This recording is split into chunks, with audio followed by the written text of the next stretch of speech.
13.6 Part 2. Before we review what we did in Part 1, let me point out that the hiker is in three-dimensional space, but we will be discussing his movement relative to the xy plane. Review. The gradient is a vector-valued function in the xy plane, and the gradient evaluated at a particular point is a vector. The directional derivative at AB gives the rate of change of elevation when traveling in the direction of the unit vector u. Here's something new. In what direction u should the hiker travel for steepest ascent? We use the definition of dot product. Then, since u is a unit vector, its length is 1, and the directional derivative is the magnitude of the gradient times the cosine of the angle between the gradient and the direction u. So the directional derivative has maximum value when theta equals 0, meaning the hiker would travel in the direction of the gradient. For a given surface, traveling in the direction of the gradient is the path of steepest ascent, and traveling in the opposite direction of the gradient is the path of steepest descent. Traveling orthogonal to the gradient means no change in elevation. At the point AB, the gradient at AB points in the direction of steepest ascent. The negative of the gradient points in the direction of steepest descent. And a reminder, the gradient lies in the same plane as the domain of the function. If you are located on the paraboloid at this point, in what direction should you move in order to ascend the surface at the maximum rate? We wish to ascend the surface at the steepest rate, so we need to ascend in the direction of the gradient evaluated at the point. Find the gradient and evaluate it. 4, -3 is the direction of steepest ascent on the surface. If we are located at the point AB, z0, and we move in a directional orthogonal to the gradient, then recall there is no change in elevation.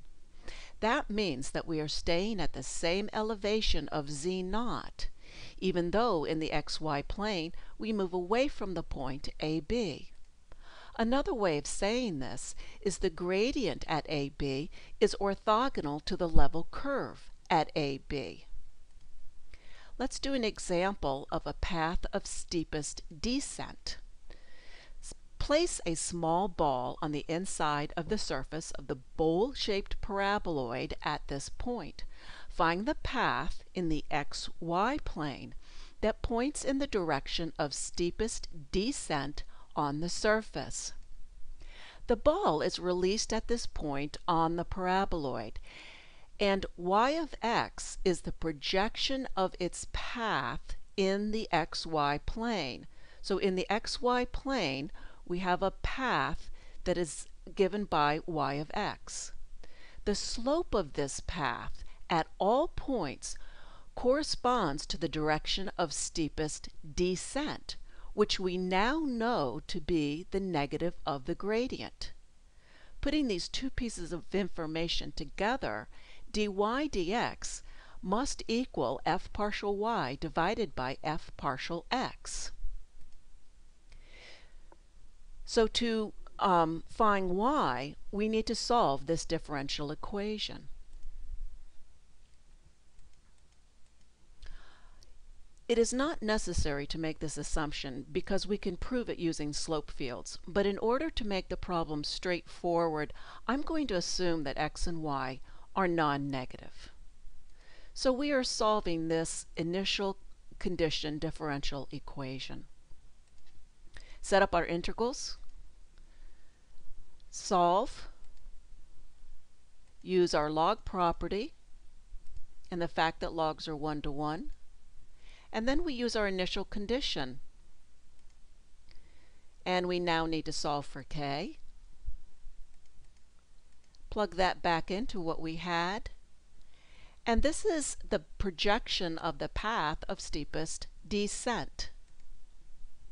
The projection of the path of steepest descent on the xy plane is orthogonal to level curves. Saying it again, the gradient is orthogonal to the level curve when working with a function z equals f of xy. I'd like to leave you with this thought.